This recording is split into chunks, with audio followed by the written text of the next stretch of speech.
is, one thing that Luke and I both do is we follow Dave Parada's advice. Dave Parada has a YouTube channel, and he recommends confirming. He recommends confirming, like, stay off the phone, but like the night before the date, reach out and say, hey, are we still good for tomorrow night? Because if she doesn't respond then okay, I guess we're not good for tomorrow night, and you haven't wasted your time. You don't get stood up. It's like. It's true. And I mean, there's a million different scenarios there. I mean, I'll try and run through a few of them for guys that are listening for the info. But what I do, I guess I break the rule. I set the date 2 to 3 days in advance. I find that's where I get the lowest flake rate. That's just my way of doing it. I understand that some guys don't. They do it to the book week. I found that by doing that, I get a way lower flake rate. I've not had a date flake on me since July. I'm not saying that that's going to stay that way forever. It's not, of course not. It's a numbers game, but that's worked out best for me. But what I do, if I can't set the date 2 to 3 days in advance, I'll set it.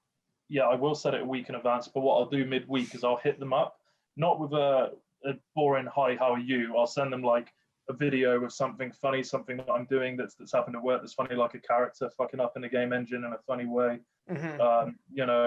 Or something that's relative to them, an inside thing. And I won't reconfirm, but I'll just have a little bit of casual chit chat and then I'll cut it. The day before the date, kind of like what you guys are saying, I don't confirm necessarily by saying, oh, you still good for so-and-so. I'll send them like a screenshot of the confirmed table booking or something like that.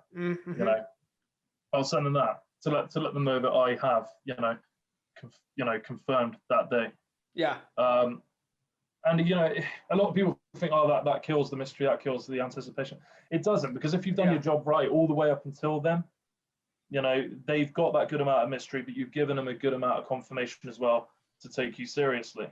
Because if the ones that do have options, why should they fucking bother, going through all the effort, putting on their makeup, getting ready, blah blah blah? Because it takes women like 10 times as much time as it does for us to get ready.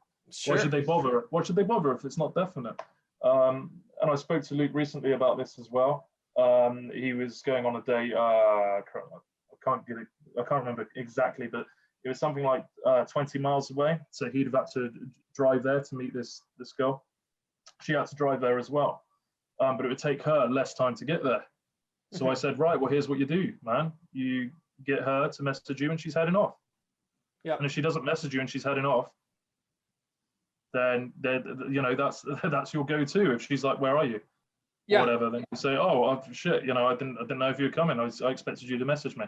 There's nothing wrong with that. That's and with the confirm method, that's basically what you tell them on the second confirm the next day is message me when you're heading out, and then if they don't, then you're like, well, they're standing me up.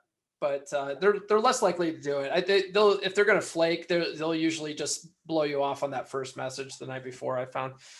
But